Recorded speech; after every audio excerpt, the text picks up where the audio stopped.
Do you want to be a fighter? RMC. Here comes Inoue. That destructive power does it again. Fighters Club. I'm the baddest motherfucker on the planet. Hey, je vous avais dit quoi? Charles Chevalier. I am the greatest. Salut à toutes, salut à tous, soyez les bienvenus, c'est le RMC Fighter Club numéro 341. Aujourd'hui on reste dans la cage pour revenir sur l'incroyable UFC 317 de Las Vegas. 5 combats sur la carte principale, 2 ceintures en jeu, la confirmation du puissant Pantoja et surtout la performance XXL d'Ilia Topuria qui a terrassé l'ancien champion Charles Oliveira. On va tout vous dire sur cet événement aujourd'hui dans le RMC Fighter Club et à mes côtés, le pilier du RMC Fighter Club, Baba, comment ça va ? Salut, bah écoute, ça va super, Charles.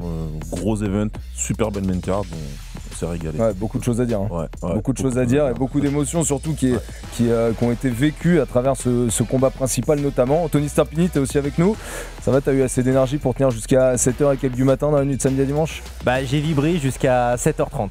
Voilà, après c'est le résultat du main, m'a plus fait vibrer tant que ça. Ouais, difficile de s'endormir après. Ouais, c'est difficile, bien évidemment. Difficile de s'endormir. En tout cas, c'est parti pour le débrief d'un UFC 317 qui finalement s'est déroulé comme prévu.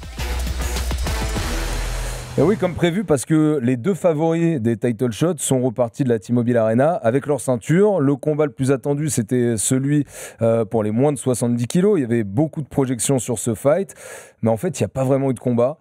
Topuria devient le champion dans une deuxième catégorie de poids différente. Alors franchement, les gars, Topuria, il était attendu, mais en fait, on a l'impression qu'à chaque combat, il repousse les limites de ce qu'on le croit capable de faire. Ouais, c'est c'est possible. C'est juste que je dirais qu'il est encore plus impressionnant que ce à quoi tu t'attends. On va dire que la majorité des observateurs avaient compris comment à peu près ça allait se dérouler ce combat-là, mais la manière qu'il ajoute, elle te laisse sur les fesses. Ouais, toi aussi en fait. Forcément, Anto, quand on entame ce combat, il y a eu plein de projections sur la Fight Week. On a notamment perso, c'est vrai que comme on en parlait en off tout à l'heure, Baba, on se disait, ouais, on commençait à dire si, on disait Charles Oliveira, finalement, il peut peut-être le faire.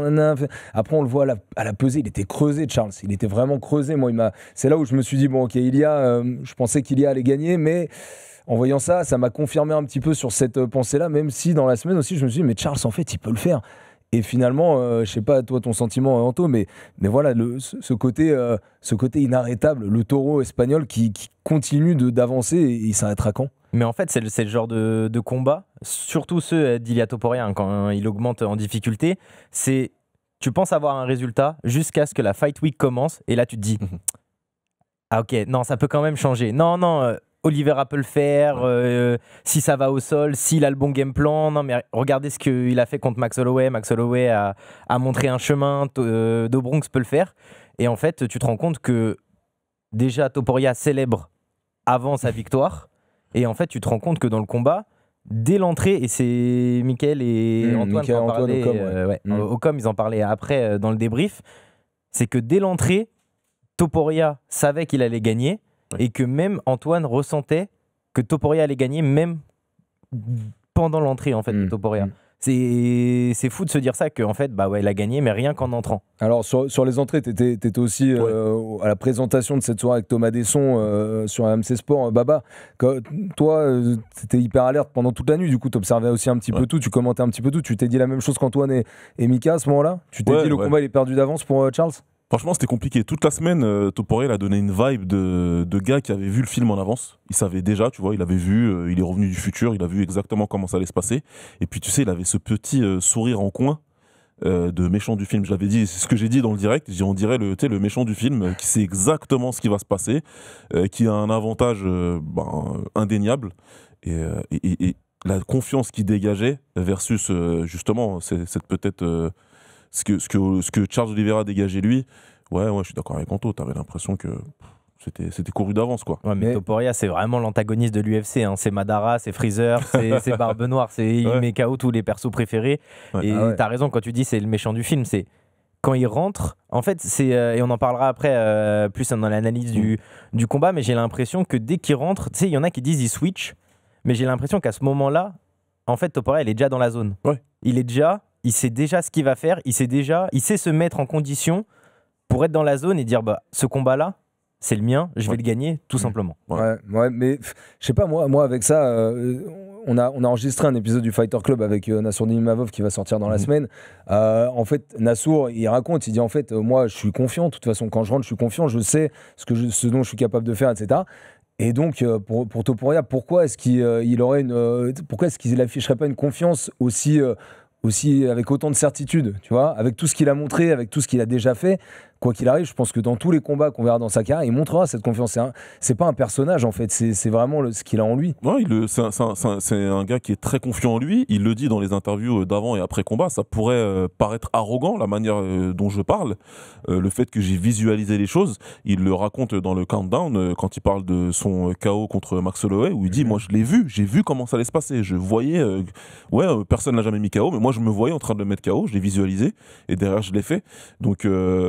le problème, c'est qu'en début de carrière à l'UFC, Topuria, c'était que ce mec-là, il est arrogant.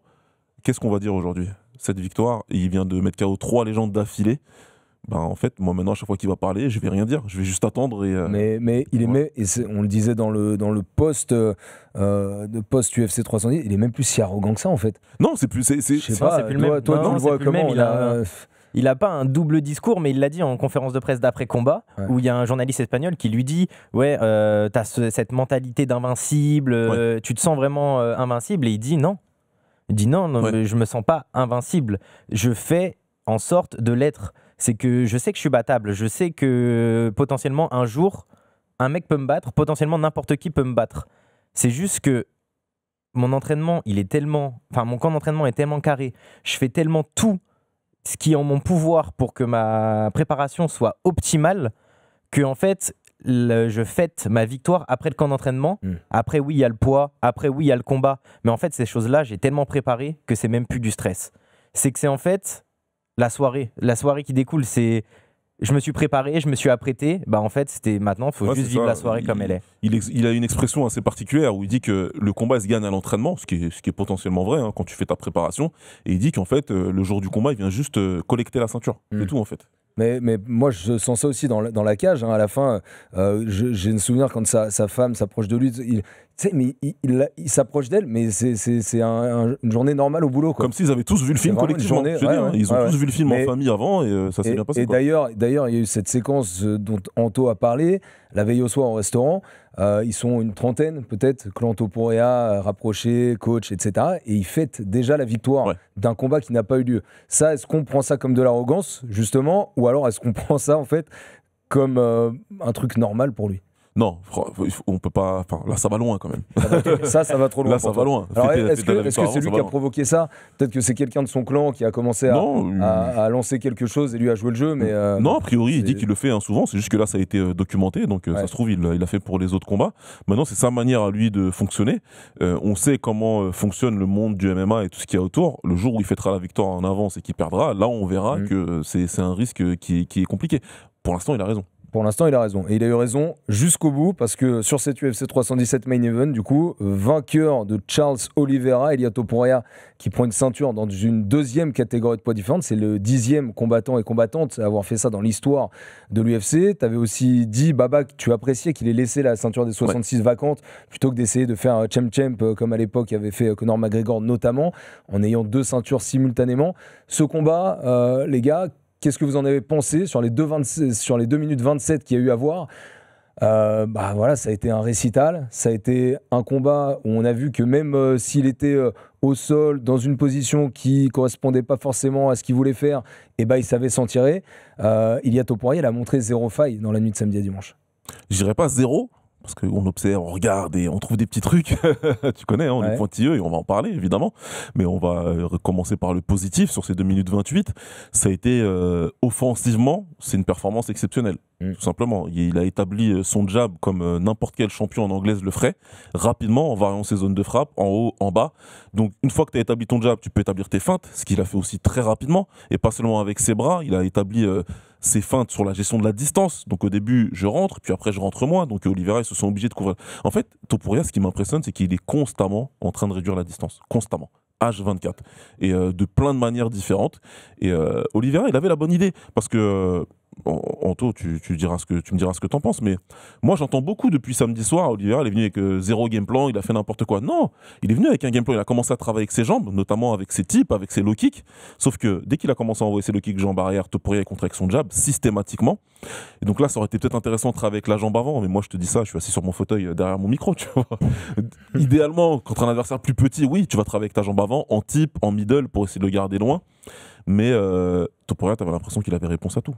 Non, mais c'est exactement ça. Après, on peut dire quand même que ça a été 2 minutes 30 de très haut niveau des deux côtés. Déjà, j'ai été étonné de voir Topuria aller directement confronter, échanger avec Do Bronx, parce que, on le sait, hein, il frappe fort.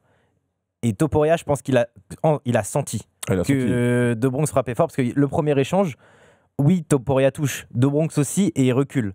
Topuria recule, se met sur sa jambe arrière, et c'est là qu'il commence à travailler avec son jab. Et il prend un énorme coup de coude sur un autre échange, à l'intérieur, où lui, il termine avec son crochet de gauche, Topuria, mais il prend un coude. Je te dis, waouh, et c'est là qu'il commence à dire, ok, les 70, c'est autre chose, c'est pas vraiment ce mec-là frappe fort. C'était risqué quand même de tenter ça avec Do Bronx, qui lui, vraiment aime ce genre de combat. Il s'est dit, je vais être un peu plus mesuré. Donc c'est pour ça qu'il travaille avec le jab. Et j'avoue, j'ai été surpris que le jab fonctionne.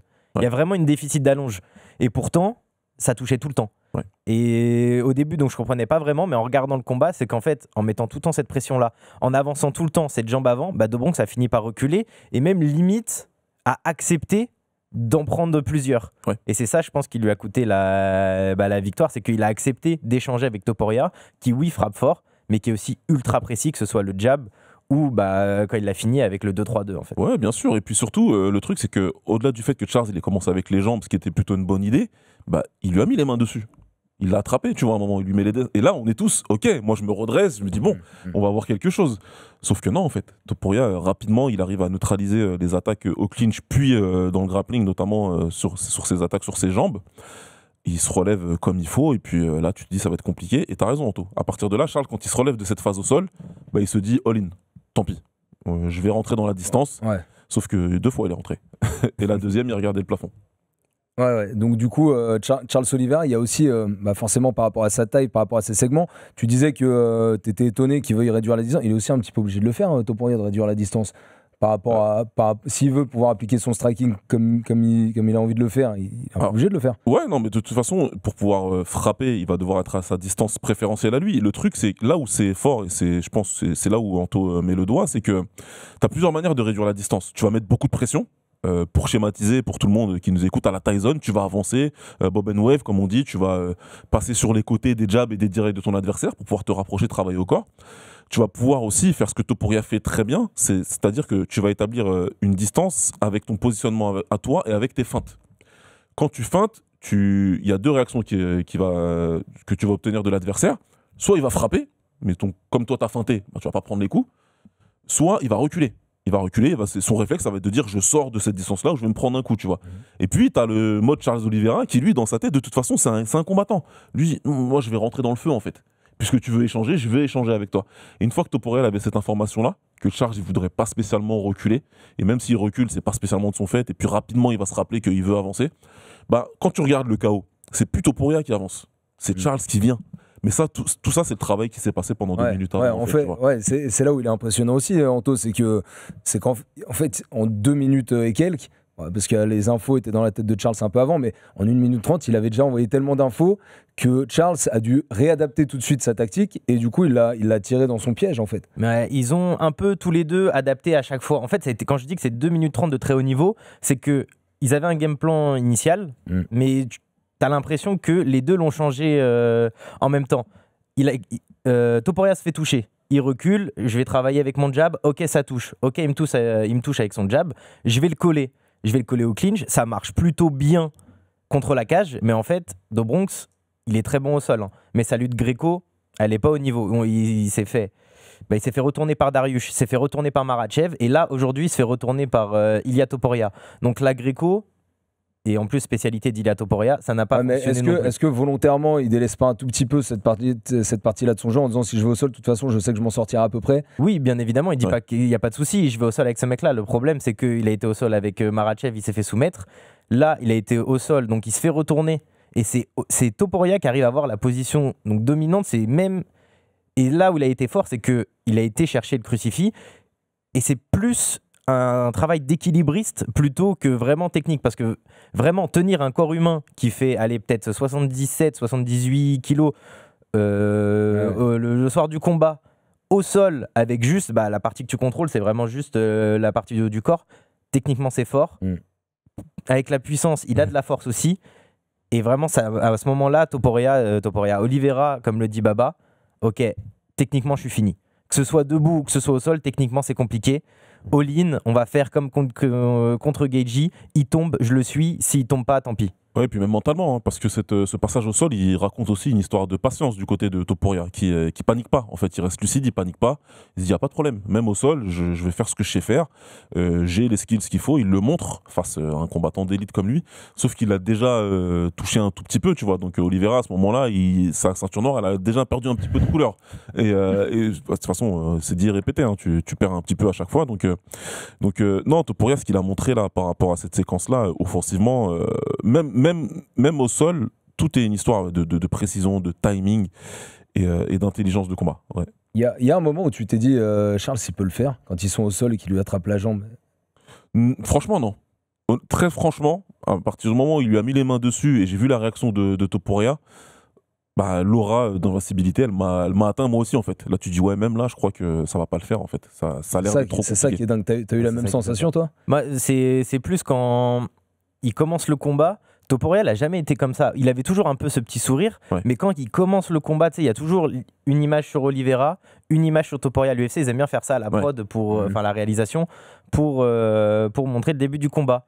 Topuria, je l'ai jamais vu aussi à l'aise. Il tient la cage, vraiment, petit sourire, limite il regarde Oliveira. Oui, on va te checker, mais genre, tranquille, ça va pas durer longtemps, t'inquiète pas. Mais donc il y a aucun moment où t'as eu peur pour lui. Surtout que premier échange, il ouvre Oliveira.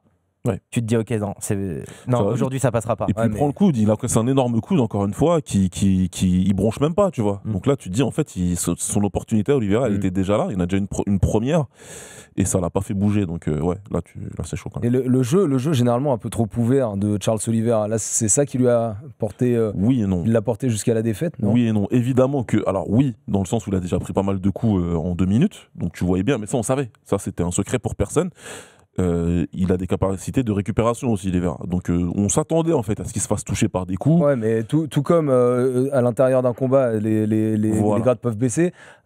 À force que la carrière avance, les coups ils sont moins bien encaissés aussi. Tu les encaisses moins, surtout face à un frappeur, on peut même dire même puncher de ce calibre-là. Donc ouais non, tu t'attendais. Donc c'est vrai que comme il est ouvert, tu t'attendais à ce qu'ils les prennent et qu'ils les encaissent relativement bien ou pas. Non, là pour moi ce qui fait la différence réellement, c'est vraiment le KO que Topuria y met. Et c'est pour ça que je te dis qu'on peut l'appeler puncher, mais bon, on peut quand même nuancer parce que c'est pas la force brute qui fait qu'il le met KO, tu vois. C'est vraiment le fait de garder son positionnement. Au moment où Charles y rentre, il fait pas un pas de retrait pour le contrer. En fait, il l'attend dans cette distance-là. Et là, je voudrais renvoyer à tous ceux qui font un peu de boxe, qui frappent au sac, tous les coachs. C'est une combinaison très simple, ça, Charles. 1, 2, 3, c'est simple comme bonjour. Tu vas dans une salle de boxe demain, on va te la prendre assez rapidement, en fin de compte. Mais le fait de l'envoyer avec cette force, avec ce positionnement, sans jamais compromettre ton équilibre, avec le transfert de poids idéal pour pouvoir frapper fort, il le met KO avec la droite, il le met KO avec la gauche, il le met KO 3 fois là, dans la séquence, en fait, tu vois. Donc... c'est ça qui est vraiment impressionnant, c'est que le KO, il résulte vraiment plus d'une explosivité associée au timing qu'une puissance brute. Tu vois, c'est pas Ngannou, c'est pas bam, je te touche, tu meurs en fait. En fait, des doigts de pied jusqu'au haut de la tête, tout est parfait. Tout est équilibré et tout est mis en relation pour que le coup soit parfait. Exactement. Et d'ailleurs, dans une séquence que tu as commentée en direct sur AMC Sport, une palette du KO face à Max Holloway, d'Ilia Topuria, c'est vrai qu'à un moment, on voit bien les appuis aussi. Ouais. Mais il a des appuis qui sont juste phénoménaux. La manière dont il arrive à se désaxer, toujours avec ce centre de gravité très bas. Ouais. Et c'est vrai qu'on voit bien aussi dans le footwork qu'il applique sur ces séquences victorieuses, rien n'est laissé au hasard. Mais c'est pour ça qu'on parlait qu'il allait forcément gagner. C'est que quand je dis qu'il est dans la zone, c'est que dans toutes ces phases offensives, il n'y a pas d'erreur. Il n'y a aucune erreur. Et quand Baba disait que c'est vraiment Oliveira qui a foncé sur le point de Topuria, bah ouais, parce que Topuria s'est dit, ouais, je vais frapper à cet endroit-là, parce que son menton sera à cet endroit-là. Il le touche une fois, même il le touche tellement bien que la deuxième, elle touche pas vraiment la tête, elle touche un peu le cou, parce qu'en fait, il l'a déjà déconnecté à la première droite. Ouais. Je vais évacuer la première partie de la question pour toi, Baba. Aujourd'hui, c'est le meilleur boxeur, certainement à l'UFC. Ouais. Ok. Est-ce que pour toi, il peut rentrer dans la discussion des meilleurs boxeurs de l'histoire de l'UFC? Ouais, bien sûr. Vous savez tous bien que je suis pas super fan des classements, mais il m'a tellement impressionné par rapport à ce qu'il a fait. Et c'est là où tu vois, c'est important. J'essaie toujours d'apporter de la nuance à l'époque quand on se succédait avec les meilleurs boxeurs de l'UFC. Être un excellent boxeur, c'est pas bouger les mains super vite et bouger un petit peu la tête. Je caricature vraiment fort. Hein. Attention, hein, c'est pas. Il y a eu des très bons combats, des très bons boxeurs. On parlait beaucoup de Calvin Kattar, par exemple, etc. Qui a une boxe esthétique. Topuria, il arrive à faire les deux. Donc esthétiquement, c'est très très beau, mais surtout fondamentalement, c'est excellent. Et c'est le plus important en boxe. Les fondamentaux, c'est le plus important. Je te le disais tout à l'heure en off. Les fondamentaux que Topuria il a réussi à acquérir par le travail. Quelqu'un qui va commencer sa boxe anglaise, il fait le challenge du premier round. C'est la première compétition que tu vas avoir à Max Roussier, là, à Porte de Saint-Ouen. C'est au bout de 2 ans de pratique parce qu'on va s'assurer que tu as certains fondamentaux. Et en plus, quand tu vas faire ce challenge-là, c'est ce que les juges vont juger aussi. Ils vont se dire, est-ce que quand il frappe, est-ce qu'il est équilibré, il perd pas, il se jette pas, compagnie. Donc, ce qu'il a réussi à faire lui, mais pour la cage, parce qu'on n'est pas dans un ring de boxe, il n'a pas de chaussures. Franchement, c'est une dinguerie, je peux pas le dire autrement. Et en plus, en boxe, il faut quand même rappeler qu'il a mis KO Max Holloway, qui avait jamais pris de KO, qu'on disait être le meilleur boxeur de l'UFC pour beaucoup. Donc c'est ça en fait, combat après combat, dans tous les domaines, dans plein de petits détails, il réussit à accumuler des stats qui le propulsent comme étant le meilleur combattant certainement aujourd'hui à l'UFC. Mais surtout il faut dire qu'il n'a pas commencé par la boxe, il a appris la boxe en Espagne, donc il est arrivé, il avait 15 ans, il a commencé par le judo, puis après la lutte gréco, il a fait de la lutte en Espagne, puis après il s'est dit ah ouais non mais c'est bien la boxe en fait, et jusqu'à carrément, on a vu donc Okanda, on a fait un film aussi avant son combat contre Holloway. Lui, maintenant, désormais, apprend aux prochaines générations comment boxer. Donc, tellement il a perfectionné son art, il apprend et la boxe anglaise et la boxe en MMA. C'est à quel point il peut avoir un master boxe comme ils peuvent avoir en Russie. Ouais, Baba, toi en tant que coach, il a 28 ans, il y a Topuria, un mec qui arrive à avoir un niveau, à exceller à ce point-là, à son âge, avec un background qui n'est pas un background de boxe anglaise, c'est du jamais vu, ou alors c'est juste exceptionnel parmi d'autres qui ont pu être exceptionnels?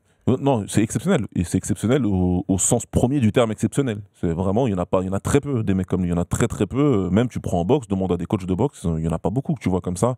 Et avoir cette progression-là, et surtout que c'est un combattant de MMA. Normalement, tu prends ce que tu as besoin et tu t'arrêtes là en fait. Tu vas être déjà très satisfait. Il y a plein de lutteurs, hein, Cormier, enfin, plein. Et comme on a dit pour Charles, qui peut-être délaisse certains domaines en s'appuyant sur ses forces. Lui, il est fort partout. Voilà, tu vois, d'avoir travaillé en dépassant, en fait, en transcendant la chose, en se disant, faut pas que je sois juste compétent sur l'utilisation de mes mains, sur mon anglaise. J'ai peut-être, et c'est nos potos de Jab Life qui en parlaient aussi, c'est peut-être qu'il a repéré justement que ces combattants-là, en MMA, ils ont cette lacune en termes de déplacement, ils ont cette lacune en termes de transfert de poids, de positionnement. Et tu sais, sur ces déplacements-là, de ne pas croiser les pieds, de toujours te repositionner pour pouvoir recevoir un coup, bah, peut-être que lui, il avait compris effectivement qu'il y avait une lacune, que si lui, il travaillait fort, ben ça pourrait fonctionner, parce que il faut regarder les premiers combats de Topuria, c'était pas du tout ça à l'époque, rien à voir, tu vois. Il était pas si bon que ça en anglaise. Est-ce que il soumet les 8 premiers combats? Ouais, tu vois. Ouais, bah c'est ça. On le redit, on l'avait dit, mais dans tous ses premiers combats en carrière, c'est des soumissions, et finalement depuis qu'il est à l'UFC, c'est une énorme majorité de KO. Donc finalement, il maîtrise les deux domaines. Est-ce que si le combat était allé sur une autre dimension, sur un autre registre, il l'aurait emporté aussi, d'après vous? Est-ce que il était trop fort partout pour, quoi qu'il arrive, battre Oliveira? Si on était resté un petit peu au sol, est-ce que vous pensez que c'est lui aussi qui aurait tiré son épingle du jeu? Pas sûr. Pour moi, le meilleur chemin pour Oliveira, c'était pas le sol en soi, même si c'est sa meilleure qualité. Pour moi, le clinch, c'était vraiment quelque chose d'intéressant. C'était vraiment le travail, et il le fait bien, hein, parce qu'il rentre un coude, encore une fois, ça pouvait éteindre la lumière. Et derrière, travailler avec ses genoux, ça aurait été intéressant. Donc, Non, Topuria, et pour parler du défaut qu'on a teasé un petit peu en début d'émission, il a toujours cette tendance à baisser un peu les mains et à rester dans le feu peut-être un peu trop longtemps, tu vois. Et un jour, tu trouveras quelqu'un qui va en placer une dedans et tu finiras par tomber, tu vois. Donc il y a toujours ça, et ça aurait pu se passer différemment avec du clinch, ça aurait pu se passer différemment si ça se prolongeait au sol. Mais là, je spécule. En fait. Mais évidemment, mais après, c'est comme tu disais, c'est l'un des seuls, et Taylor le disait dans la carte, c'est l'un des seuls combattants de MMA qui combine, qui va t'envoyer 3, 4, 5 coups. Ouais, bon, on l'a vu aussi avec Joshua Van après dans l'autre combat, mais lui, il combine sans se faire toucher. Et c'est vrai que tu disais, il a les mains un peu basses, et moi, je pensais que c'était peut-être un des chemins de victoire en fait pour Oliveira, les high kicks. Il n'a pas eu le temps d'utiliser, mais c'est vrai que c'est un chemin avec Topuria, les mains un peu basses. Et le temps de combiner pour après défendre un high kick, ça peut être compliqué. Oui, c'est full disclosure. Hein. Moi, quand j'ai regardé le countdown et que j'ai vu Oliveira travailler spécifiquement sur le high kick, si tu regardes les images, c'est que des combinaisons avec des high kicks. Tout le temps, en fait. 1, 2, 3, high kick, jambe avant ou jambe arrière, Superman punch, high kick. Et je me suis dit, c'est cool, tu vois, parce qu'ils ont compris qu'il y avait un chemin qui peut baisser les mains et que dans un échange comme ça prolongé, ça peut être intéressant. Mais pareil, il faut avoir le temps de le sortir. Et c'est vite parti en cacahuète, cette affaire. De toute façon, sur les premiers échanges, Topuria, il a dû sentir que debout, c'est là qu'il allait trouver la clé. À un moment, il y a quand même dans les 2 minutes 30, un moment, Charles qui est au sol, et où finalement l'arbitre l'oblige à se relever parce que Topuria est debout. Dans 2:30, il y a eu plein de trucs en fait. Il y a eu trop de trucs. Donc quoi qu'il arrive, il savait qu'il allait aller sur ce chemin-là. Tout à l'heure en intro, Baba, tu disais quand même que tu avais entreaperçu certaines failles chez Ilia Topuria. En tout cas, j'imagine que ce sont des failles, d'après toi, que ses futurs adversaires pourraient essayer d'exploiter. Ouais, bien sûr, mais il faut vouloir y aller, évidemment. Mais on reparle de ses mains qui peuvent baisser. Et tu sais, la capacité à enchaîner en anglaise, c'est une très très grande force. Et ça peut être aussi un petit peu ton downfall si jamais tu as quelqu'un qui a un très bon timing en face. Le timing, c'est un illustre combattant qui ne combat plus du tout à l'UFC qui l'avait dit, le timing bat la vitesse. Et c'est quelque chose c'est une notion qui est importante. Il a les deux. Aujourd'hui, Topuria a les deux. Maintenant, ça ne veut pas dire que demain, il n'y a pas quelqu'un qui pourra approcher le combat avec un meilleur timing, quelqu'un qui pourra bien utiliser les jambes, quelqu'un comme Topuria. De toute façon, moi je suis persuadé encore une fois qu'il faut l'aborder comme ça, à distance, en travaillant beaucoup, notamment avec ta jambe avant. C'est quelque chose qu'on fait beaucoup en Muay Thai en fait, tout simplement. Le jab pour le garder loin, la jambe avant, que ce soit en tip ou en middle, c'est pas un combattant aujourd'hui en tout cas qui va axer tout son combat sur la lutte. Donc dès que tu vas envoyer une jambe, il va attraper, il va t'amener au sol, etc. Peut-être s'il est en difficulté. Donc aujourd'hui, Topuria, il faudra qu'il fasse attention justement à ne pas rentrer dans un excès de confiance, entre guillemets, dans ce que peut lui apporter son style de boxe actuel. Parce que la boxe pratiquée à son niveau, c'est génial et ça lui permet de gagner, mais c'est le style le plus, entre guillemets, attention, facilement contrable. C'est, en termes de préparation, c'est le style que tu peux le mieux préparer. Un boxeur, tu vas avoir beaucoup d'options pour pouvoir travailler là-dessus et le toucher et contrer son style. Mais en l'état actuel des choses, c'est juste très facile de le dire. Mais du coup, c'est pas facile à faire. Du coup, par rapport à ce que tu dis, tu crois que c'est plutôt un style Muay Thai, justement, ou alors un style pur JB pour l'amener au sol? Non, quel style va le gêner le plus? Il faut un bon grappleur, un bon lutteur et quelqu'un qui n'ait pas cette peur-là de rester intelligent dans les échanges debout. Je vais te dire, en fait, le style pour pouvoir poser des problèmes à Topuria, c'est le numéro 1 du classement. Il s'appelle Arman Tsarukyan. Il peut poser des difficultés à Ilia Topuria. Attention, c'est un combattant extrêmement fort. On l'a oublié parce qu'il a ses petits problèmes, mais il est capable de le faire, lui. Ah non, je suis complètement d'accord avec Baba. J'allais dire Islam aussi, mais Islam, comme c'est le meilleur combattant du monde actuellement, on n'allait pas hésiter, mais je voulais en parler aussi de Arman Tsarukyan. C'est vraiment le style qui pourrait poser problème. Et je pense que Topuria doit le savoir aussi, parce que faire venir Pimblet ou parler de Justin Gaethje tout en oubliant Arman Tsarukyan, c'est qu'il doit comprendre que son style, pas maintenant en fait, pas prendre Arman maintenant. Du coup sur le fight pur, est-ce qu'il y a encore des choses que vous voulez souligner dont on n'a pas parlé sur ces 2027-2028 qu'il y a eu de combats, ou tout a été dit pour vous? Je pense qu'on a tout vu là. Je crois que c'est bon. On a tout vu. Et du coup, très bien, c'est très intéressant pour passer à la suite de ce qui s'est passé, parce que c'est tout aussi intéressant que le fight.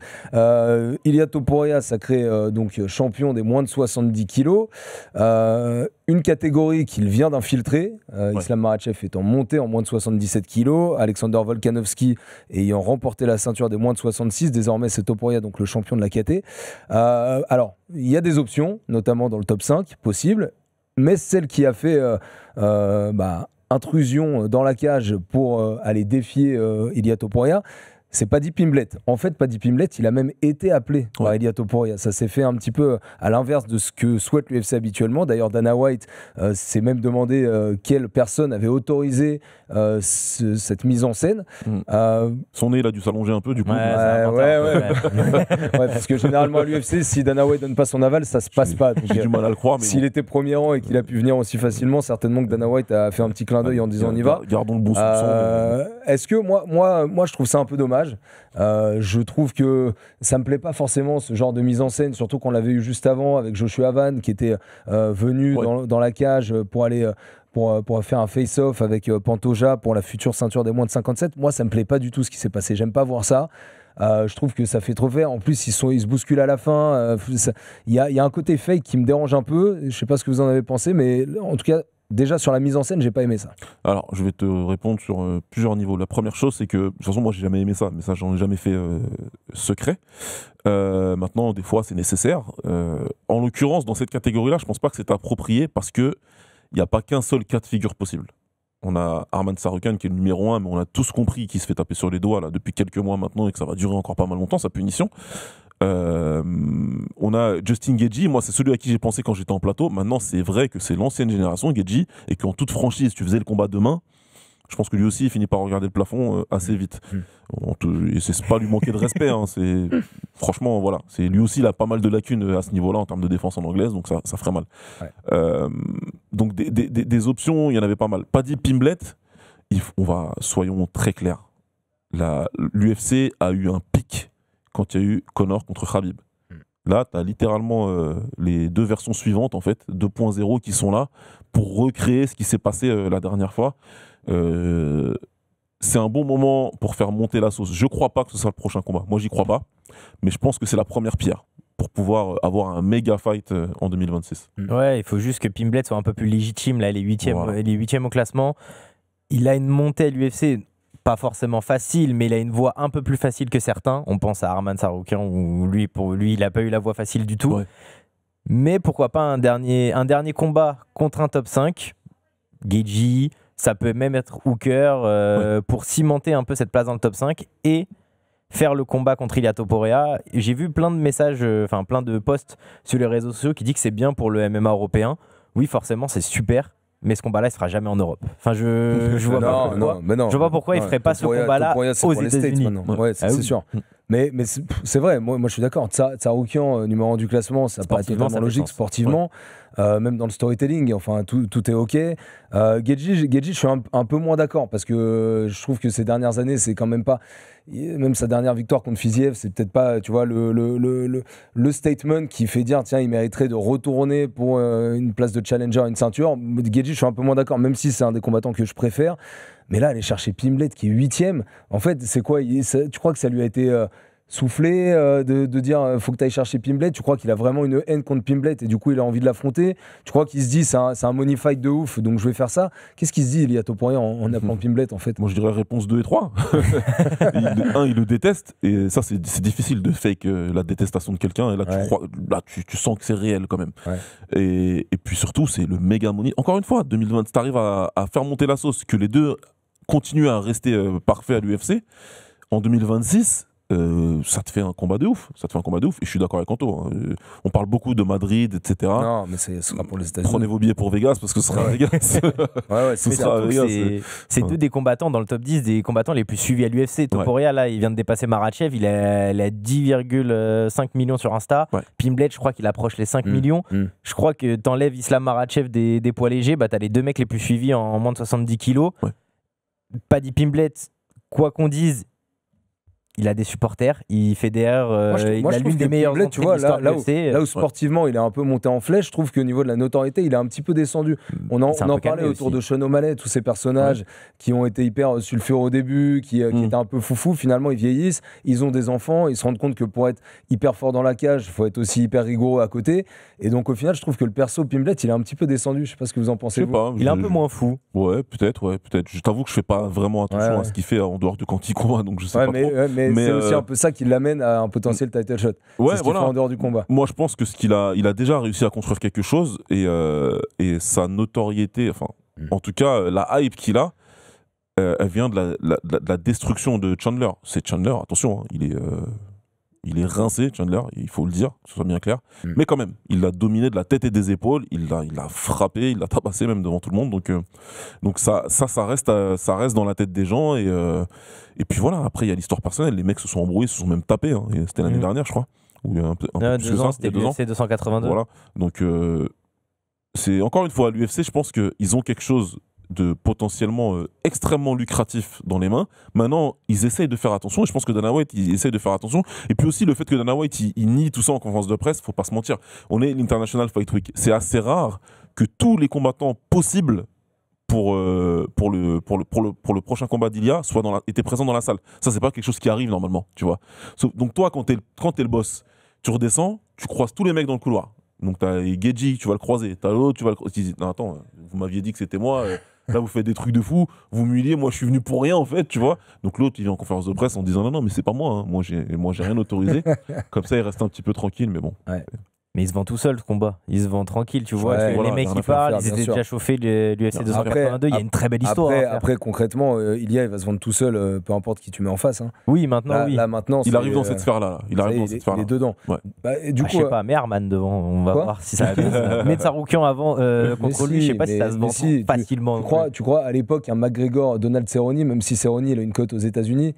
Oui, je veux dire, on parle de Conor. Ouais, mais il commence à arriver, je suis d'accord avec Ba, il commence à arriver dans cette sphère-là pour moi. Moi, j'ai dit en preview, hein, je pense qu'il finira par arriver au niveau de notoriété de Conor, même ça sera très différent. Ouais. Ça me paraît un peu beaucoup. Moi, ça, écoute, j'ai du mal à y croire. Combien t'as dit 10 millions 10 millions 5. Il a pris 2 millions d'abonnés pour ce dernier combat-là en une semaine. Non, mais et on l'avait dit aussi, il avait pris 1,5 million d'abonnés sur le mois avant le combat, donc sans combattre. Donc là, avec ça, il a pris 2 millions. On est à J+3 seulement, là, tu vois. Mais c'est les télé espagnoles aussi qui ont sorti les stats. Le combat est à 6h du mat. Ouais. Il fait autant de vues qu'un match du Real de Madrid. Du Real Madrid, Du Real Madrid. Et quand sur X, les mecs qui viennent te féliciter, c'est Antonio Banderas. Tu vois, tous les joueurs du Real Madrid, les joueurs de tennis. En même temps, en Espagne, ils dînent à 1h du mat. Donc, tu vois, là, c'était avec la tisane au lit. Après avoir fait la sieste. Non, moi, je pense que là, et en plus, il va pas rentrer chez lui tout de suite. Hein. Là, il va rester aux States, il va faire le tour ESPN, ils vont envoyer la sauce. Son KO, de toute façon, il a dû faire First Take. J'ai pas regardé, mais il a dû faire First Take, c'est sûr. 10 millions de vues en 17 heures. Voilà, tu vois, donc ça va monter encore. Et je te dis, on est qu'au début encore de l'hype de Topuria. La montée en 77, ça va arriver à un moment pour lui ou pas ? Au bout de combien de combats ? Parce que s'il fait Pimblet, derrière il en fait un ou deux, vous croyez que reprendre 7 kilos pour aller dans une 3e catégorie de poids, c'est envisageable ? Non, je pense que c'est une folie. Une folie, oui, 7 mais kilos comme ça, non. Est-ce qu'il va avoir envie de Moi, le je suis faire ? d'accord avec toi, mais je pense qu'il va essayer de le faire. Il va essayer de le faire parce qu'il est fou, mais c'est une folie. Déjà, il y a 4,5 kg entre 66 et 70. Ok, tu peux te dire, vas-y, on peut le faire sans vraie montée, mais là, 77, même Islam, qui est un énorme 70, doit prendre du poids. Ouais. Je sais pas ce que doit faire Topuria à part ses largeurs. Et Islam, il a dit que c'était pas facile. Il a fait des interviews cette semaine en disant que c'était pas facile, la manière dont il devait travailler à la salle pour prendre en masse, etc. Ah, je suis d'accord. C'est pas facile. Donc c'est vrai qu'il y a beaucoup plus petit, ce serait un bœuf. Ouais, mais le truc, c'est que Topuria va pas rentrer dans ces considérations-là, en fait.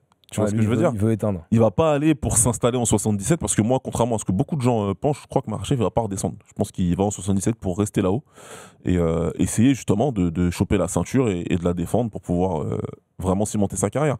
Topuria, ce sera du one shot et ce sera vraiment pour un super fight, tu vois, contre Makhachev parce que c'est le combat que tout le monde veut.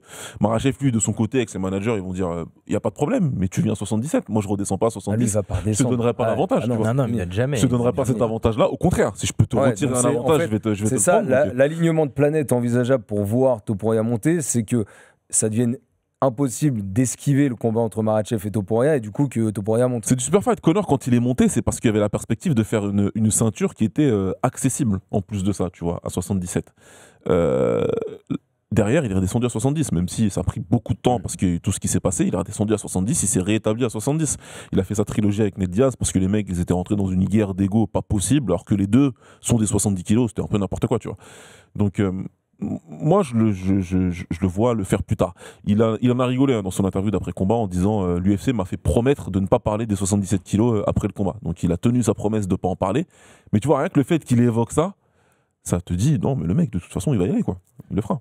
Je trouve ça fou. On a enregistré le podcast avant l'UFC 317 la semaine dernière. La différence de ton maintenant qu'on emploie en parlant d'Ilia Topuria par rapport à ce qu'il a fait, tu vois, on est vraiment passé de deux planètes complètement différentes en une semaine. Et c'est bien ce que tu dis. Et je sais pas ce qu'Anto en pense. C'est bien que tu dis ça parce que le narratif est beaucoup trop simple. De dire ouais, mais de toute façon, c'est Charles Oliveira, il est rincé. Faut pas s'emballer en fait, on verra bien quand ce sera Tsarukyan. C'est vrai, Tsarukyan c'est un adversaire d'un autre calibre, il n'y a aucun souci là-dessus. Mais quand même, descendre Oliveira de la manière dont tu l'as faite, quand tu mets tout ce qu'on a expliqué en début d'épisode, tu comprends que oui, c'est quelque chose d'exceptionnel ce qu'il a fait. Et puis on est tous super contents, je sais pas, vous deux les gars. T'es content quand tu vois une star en fait net devant toi, tu vois. Ça fait un truc, ça fait quelque chose. Mais c'est comme à la conférence de presse où le journaliste espagnol il pose la question à Dana White où il dit ouais, ça te fait pas peur que Topuria mette KO tout le monde? Il fait mais c'est la question la plus bizarre qu'on m'ait jamais posée. Il me dit moi comme tout le monde, tu vois un mec qui met KO tout le monde, bah ouais c'est stylé parce que il va monter, ça va faire des super fights, tout le monde va vouloir le descendre lui, ça va être le méchant du film. Bah ouais, maintenant Topuria il est à ce stade où c'est la nouvelle génération du MMA, lui il le dit lui-même, où bah tous les mecs d'avant moi bah, je vais tous les battre. Chose que certains ont réussi en 70, mais d'autres non. Quand tu vois que Poirier, Gaethje, ils ont réussi à battre des Fiziev, Benoît Saint-Denis, les Dan Hooker, les mecs n'arrivaient pas à monter. Ouais, bah, Topuria, il a affronté une fois une ancienne génération de MMA, entre guillemets. Il met KO. Ok, bah maintenant, donnez-moi n'importe qui. Nouvelle génération, ancienne génération. Je défends ma ceinture avant de prendre Makhachev. Ceux qui vont dire justement que c'est que l'ancienne génération qui l'a battu récemment, Holloway, Volkanovski, Charles Oliveira, qu'est-ce qu'on leur répond? On leur répond que c'est pas facile, il faut les battre ces mecs-là. Bien sûr qu'il y a un élément d'âge, d'usure, de kilométrage à ajouter à ces gars-là. On va pas se mentir. Maintenant, c'est des mecs qui n'étaient pas encore à la retraite. Tu vois, Volk, il est loin d'être à la retraite, parce que derrière il a récupéré sa ceinture. Et de quelle manière? Holloway, il sortait du KO contre Gaethje, c'était la hype de l'UFC à ce moment-là. Et en termes de niveau, il était toujours là. Et je suis persuadé qu'il va le montrer encore contre Poirier. Oliveira, son cas, il est légèrement différent, mais il sort d'une belle perf de deux belles perfs, sur ses deux derniers combats. Il a bien rebondi. Donc oui, c'est une ancienne génération. Mais s'il n'avait pas fait ces gars-là, on lui aurait reproché derrière. On aurait dit qu'il n'a pas battu ces gars-là, donc tu vois, il les a un petit peu esquivés. Non, maintenant c'est vrai. Lui, lui-même se dit, Topuria, moi je suis la nouvelle génération. On est d'accord avec toi et on est impatient de te voir affronter les gars de ta génération. T'es content, toi, pour répondre moi je dis oui à Baba, de voir une star éclore? Ça te fait plaisir ou Bah ouais, on savait très bien que l'UFC en plus était en manque de stars. Il y a eu Alex Pereira qui est venu, mais tu savais qu'il avait une durée limitée. 37 ans, et tu sais que... Et un chemin qui avait été beaucoup plus facile que celui d'Ilia. Plus facile que celui d'Ilia Topuria. Là, tu as une vraie tête d'affiche. En plus, un mec qui parle, un mec qui fait du contenu, parce que Islam est une star. Mais Islam, il fait pas de contenu hors combat. En fait, que quand il combat, au pire, il fait ses vidéos de son camp où il saute dans des lacs gelés. Mais Ilia Topuria, il va faire de la télé, il va faire des médias, il va chauffer le mec sur les réseaux, il va même changer sa bio. Tiens, la prochaine fois, il va mettre 18-0. C'est bien d'avoir ce genre de combattant qui fédère. Et nous, c'est encore mieux, c'est qu'il est européen. Il est proche de nous, donc ça va faire plus de combattants en Espagne, ça va faire plus de combattants au Portugal ou dans les pays limitrophes. On attend juste qu'un Français fasse exactement la même chose. Ouais, il a encore de belles années devant lui. Ilia Topuria, 28 ans, qui n'a pas pris de KO dans sa carrière, qui n'a jamais perdu, et donc qui peut avoir un côté assez neuf aussi, même physiquement, et qui risque de pouvoir durer longtemps par rapport à son style de combat. Tout est dit sur le main event, messieurs? Oui. Tout est OK. On a parlé du futur, on a parlé aussi de la nouvelle dimension prise par Ilia Topuria grâce à cette victoire dès la première reprise sur Charles Oliveira. Ilia Topuria, champion dans une deuxième catégorie de poids à l'UFC, après avoir été champion chez les moins de 66 kg. Le voici champion maintenant chez les moins de 70 kg. Comme main event, Alexandre Pantoja contre Kai Kara France, la ceinture des moins de 57 kg. C'était la 4e défense de ceinture d'Alexandre Pantoja, réussie. Là encore, un combat qu'on attendait en faveur de Alexandre Pantoja. C'est exactement ce qui s'est passé. Et là aussi, un garçon qui a imposé son style et qui a montré qu'il était pour l'instant infaillible dans la cage depuis qu'il est champion. Franchement, exceptionnel. Moi, aussi exceptionnel. C'est plus qu'impressionnant ce qu'il a fait. Parce qu'il lui a laissé aucune chance. La définition de laisser aucune chance à quelqu'un, c'est ça en fait. C'est-à-dire que dès les premières secondes du combat, il lui a mis un bouillon, mais mentalement en fait. Parce que évidemment, physiquement, il a fait quelque chose. Il a mis des coups, il a attrapé, il lui a pris le dos. Je crois que c'était 32 secondes, quelque chose comme ça, qu'il avait déjà son dos. Psychologiquement, toi qui es un frappeur, que tu sais que tu as besoin d'opportunités, d'être debout, d'établir ta distance pour le frapper, en face, tu as un mec qui te dit aujourd'hui, tu vas pas exister en fait. Tu vas pas exister. Moi, c'est comme ça que je l'ai pris, tu vois. Ouais. Il a pris son dos. Il a pas pu l'étrangler, mais après ce premier round-là, Kai Kara-France s'est passé d'un striker classe A à un striker classe C. En fait, il avait plus son niveau habituel à partir de là. En plus, on savait que le seul chemin pour Kara-France c'était le striking. Et en fait, Pantoja, dans les 30 premières secondes, il est allé au striking. Ouais. Et après, c'est là où il va prendre le dos, il commence à l'amener au sol, etc. Et là, on se dit, ok, en fait, les options en striking, elles vont être annihilées très vite par Pantoja. Et si ça va au sol, on connaît le résultat. Pantoja, en fait, il a eu un game plan, il l'a fait parfaitement. Ses premiers rounds, je te mets le bouillon, je te mets au sol pour te montrer que tu n'existeras pas debout. Les premières soumissions qu'il fait dans le premier round, il ne cherche pas vraiment à soumettre. C'est plus vraiment à chercher la réaction de Kai Kara-France. Ok, il réagit comme ça. Si je fais ça, il fait quoi ? Il fait ça, il défend bien. Ok, bon là, il défend mal.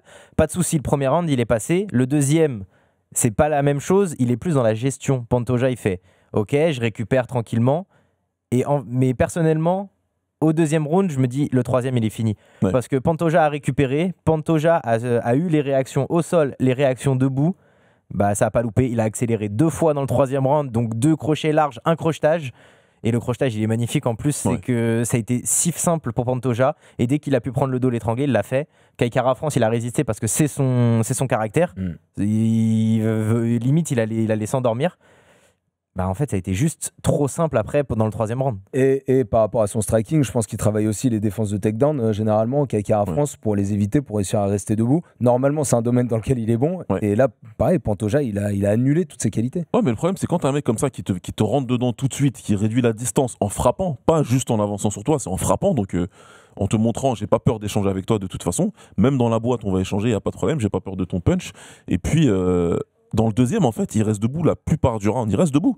Mais c'est lui le plus agressif. C'est lui qui frappe. Il laisse jamais à Kai Kara-France le temps de s'installer pour pouvoir justement toucher efficacement.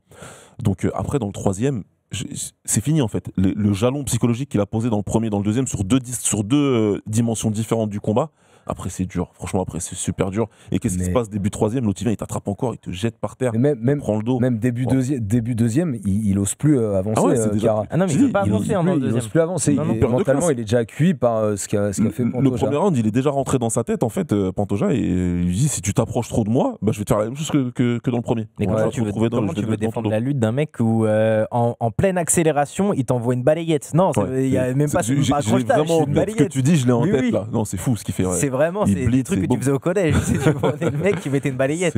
C'est exceptionnel. Il y avait ce crochet aussi dès qu'il était dans le dos de Kara-France. Ouais. Alors il n'a pas réussi tout de suite à soumettre, mais il y a ce crochet qui tenait parfaitement. Techniquement aussi, c'est très bon. Peut-être que Kara-France en face, c'est pas le meilleur adversaire pour sortir de ça, mais le bodylock, il est incroyable. Non, le bodylock, il est magnifique. Et en plus, d'autant où c'est plus impressionnant, c'est qu'il a le bodylock. Il le tient, le triangle, il est parfait. Il y a 2 manières de défendre, c'est soit je descends, soit je monte, et à chaque fois, le lock bas ou le lock haut, en fait, Pantoja ajustait encore et encore et encore. Ah, tu veux défendre comme ça? Ok, je serre un peu, je me mets un peu de l'autre côté. Voilà, là, tu bouges pas. Ah, tu veux défendre autrement? Ok, je change un peu le placement de mes jambes, je vais serrer un peu plus contre ma cheville, et tu vois que tu bouges plus. Et là, Kai Kara-France, il doit connaître 2-3 techniques pour ressortir du bodylock, parce qu'il n'y en a pas 500 dans le monde. Et il doit se dire juste à ce moment-là, les gars, j'espère que le round va se finir un peu plus vite que prévu. Ouais, et puis dans le troisième round, il se passe ce qui devait se passer, ce qui allait se passer par rapport à ce qu'on a vu dans les 2 premiers. Finalement, il trouve à nouveau le dos de Kai Kara-France. Il réussit enfin sa soumission. Donc victoire pour Alexandre Pantoja, 4e défense de ceinture. Ouais. On parle souvent du champion le plus sous-coté à l'UFC. C'est encore une fois confirmé.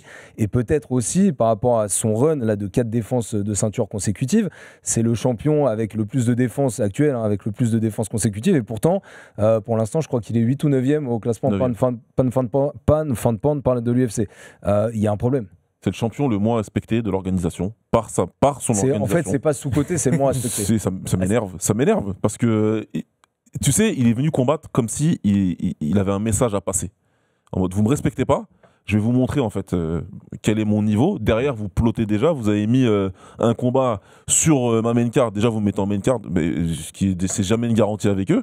Et en plus, vous venez un petit peu me chier dans les bottes en fait, en me mettant un mec que j'ai déjà battu et puis un jeune. Vous voulez l'hyper un peu, tu vois. En fait, moi, quand Joshua Van, on va en parler un peu, mais quand il est venu dans la cage, moi j'ai dit le pauvre. Je sais pas ce que tu veux, mais ouais. Il est super fort. Je kiffe Joshua Van. Attention, moi ça y est, je suis complètement. J'achète, mais waouh. Mais non, mais la stat la plus folle, c'est que Pantoja, actuellement, contre le top 15 de sa catégorie, avec les revanches, les trilogies, c'est 12-0. Ouais, Quel champion a cette stat-là? Voilà, c'est 12-0 dans la propre catégorie. Il faut le respecter. Il vient de dépasser Demetrius Johnson pour le plus grand nombre de victoires dans cette catégorie-là. Il a certes pas le même nombre de défenses de titre, mais c'est parce qu'en fait, il battait les mecs avant d'avoir la ceinture. Donc de toute façon, il est top 3 pound de l'UFC et peut-être pas 3e. Ouais, t'as Topuria, Islam, Pantoja, vous faites le classement que vous voulez, c'est ça. Tu es obligé de mettre les 3. Et tu vois ce que tu veux. On va voir dans le classement d'ailleurs s'il y a une incidence là-dessus.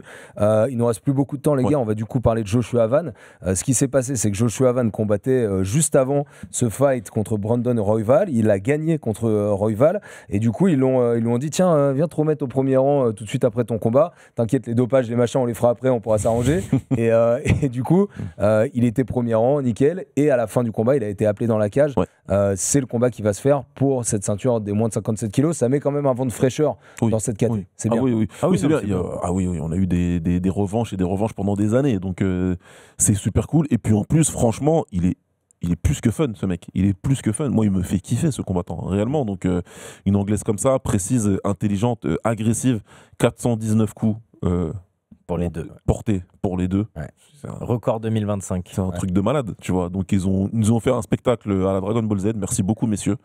Et vivement ce combat. Même si, honnêtement, je pense que ça va être dur. Alors Joshua Van qui a eu la volonté de rester debout contre Royval, là va falloir qu'il travaille un petit peu différemment son camp pour Pantoja, je pense. Mais après, ce qui est impressionnant avec Joshua Van, c'est sa 5e victoire en moins d'un an. Donc il égalise le record de Kevin Holland qu'il avait fait en 2020. Il s'est amélioré en fait, tout le temps, mais on n'a pas vu de lutte encore. On n'a pas vu de défense, parce que c'est vrai que dans ces catégories-là, en tout cas les adversaires de Joshua Van, c'était debout. Ok, debout, tu rivalises avec Brandon Royval, il n'y a pas de souci. Pantoja, s'il ne doit pas rester debout, il ne reste pas debout. Hein. C'est pour ça que quand Baba il dit il y a le face-off en plus avec Pantoja, j'ai peur pour lui. J'adore Joshua Van. J'avais fait une chronique sur lui sur le Fighter Club Sunday et tout. Je le kiffe, c'est mon combattant favori chez les moins de 57. Mais Pantoja, c'est très très tôt de l'affronter maintenant. C'est vraiment très tôt, voire trop tôt. Mais tu dois le faire. Tu as vu la petite table de Pantoja sur ça? C'est bien. Ouais. Merci d'être venu. Bon, en même temps, là pour l'instant, il est 12e avant que le classement soit updaté. Il passe devant des mecs comme Tim Elliott, Steve Herseg, Alex Perez, Manel Capé, Kakarafon. C'est beaucoup de mecs qui ont soit déjà affronté le champion, soit qui n'ont pas eu assez de victoires consécutives pour arriver jusqu'à un title shot. Il vient un peu sauver cette caté concrètement, Van. Il vient apporter quelque chose de nouveau. La KT, elle est super cool pour ceux qui regardent, en tout cas. Elle est super cool depuis plusieurs années. Mais il amène un vent un peu plus mainstream à cette catégorie-là, qui fait que voilà, il y a plus de gens qui vont venir regarder. Son histoire, elle est belle. En plus, regarde, il a commencé le MMA très tard. Et d'être à ce niveau-là, à son âge et avec aussi peu de temps de pratique, ça va ramener beaucoup plus de regard dessus. Et je serais pas étonné que ça fasse main event sur une carte, ça. Ça me choquerait pas. Mais par contre, Baba, il a un discours fan, mais je veux bien avoir le discours du coach, parce que je suis pas sûr que si un de tes combattants fait ce combat-là contre Brandon Royval, je suis pas sûr que tu lui mets pas une gifle à la fin du combat. Les deux. Que je sois dans le coin de l'un ou de l'autre, ils prennent une baffe. Mais surtout Royval. Ils ont déjà pris près de 200 coups significatifs chacun. Tu vas pas leur mettre une baffe en plus à la fin. Déjà, je suis à 20. Après, tant mieux pour nous, mais c'est clair que voilà, à un moment, rester aussi longtemps que ça dans la boîte, continuer à échanger alors que tu prends les coups en contre et tout, jamais reset, toujours après, tant mieux. Encore une fois, c'est son tempérament. Et Royval, c'est simple, s'il avait levé un tout petit peu le pied dans le 3e, je pense qu'il gagnait. le combat comme main event qui est venu précéder du coup ce combat entre Topuria et Charles Sullivan. Une très belle carte d'ailleurs, notamment avec 3 finishes dès la première reprise sur les 4 combats de la prélims, avec Terence McKinney, je pense, dont on va aussi entendre parler prochainement, parce qu'il a fait une très belle perf, tout comme Tracy Cortez et Grégory Rodriguez pour les victoires. À la première reprise, on rajoute juste sur la carte principale Peyton Talbot qui bat Felipe Lima, Benel Dariush qui bat Renato Moicano. Voilà les résultats de cette UFC 317 de Las Vegas. Merci les gars d'avoir été à mes côtés comme d'habitude pour le RMC Fighter Club et pour le débrief de cette UFC 317. Le RMC Fighter Club continue aussi cet été avec des événements, des invités tout au long de l'été, au mois de juillet, au mois d'août et évidemment septembre. Plein de nouvelles surprises pour le RMC Fighter Club. Merci les gars, merci à Arthur Robert pour la production de cette émission et à très très vite sur RMC. Ciao. RMC Fighters Club.